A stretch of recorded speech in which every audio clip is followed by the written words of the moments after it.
This case is of tragic proportions here. How do you decide which cases to handle, which cases to represent? Like, we look at each case individually. We look at the client, we look at what their injuries are, and we try to help people who need access to justice, to the courtroom. These are people that can't afford to fight major corporations such as Johnson & Johnson or this dermatological clinic on their own. We invest our time, we invest our money, and we try to help them get justice.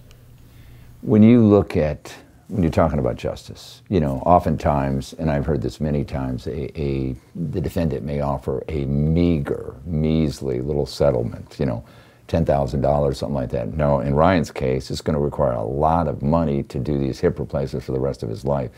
How do you know when whether you want to take a case to trial or whether you want to settle the case? How do you know? Sure. Well, Steve, you know, Stuart and I, between us, have about 50 years collectively of experience. So we have what we feel is a good understanding of the relative value of cases.